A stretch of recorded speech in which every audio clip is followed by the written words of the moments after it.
జమ్మూ కశ్మీర్లో భద్రతా దళాలు చేపట్టిన యాంటీ టెర్రర్ ఆపరేషన్ కొనసాగుతోంది. రాజౌరి జిల్లా డోరిమల్ గంభీర్ మిగ్లా దట్టమైనటువంటి అడవుల్లో ఉగ్రవాదుల స్థావరాలను లక్ష్యంగా జరుగుతున్న ఈ ఆపరేషన్ 7వ రోజుకు చేరుకుంది.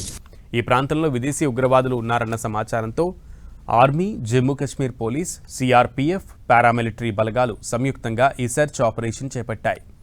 ఈ క్రమంలో భారీగా కాల్పులు, శబ్దాలు, పేలుళ్లు వినిపించాయి. దట్టమైన చెట్లు, కొండలు ఈ ఆపరేషన్కు సవాలుగా మారాయి.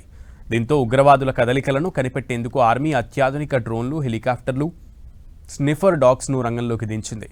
ప్రస్తుతానికి ఇరువైపులా జరిగిన నష్టంపై ఎలాంటి అధికారిక ప్రకటన వెలువడలేదు. భద్రతా కారణాల దృష్ట్యా ఆపరేషన్ వివరాలను అధికారులు చాలా గోప్యంగా ఉంచుతున్నారు. మరోవైపు అమర్నాథ్ యాత్ర సమీపిస్తున్న నేపథ్యంలో జమ్మూ కశ్మీర్ పోలీస్ చీఫ్ నళిన్ ప్రభాత్ భద్రతా ఏర్పాట్లపై ఉన్నతాధికారులతో సమీక్ష నిర్వహించారు.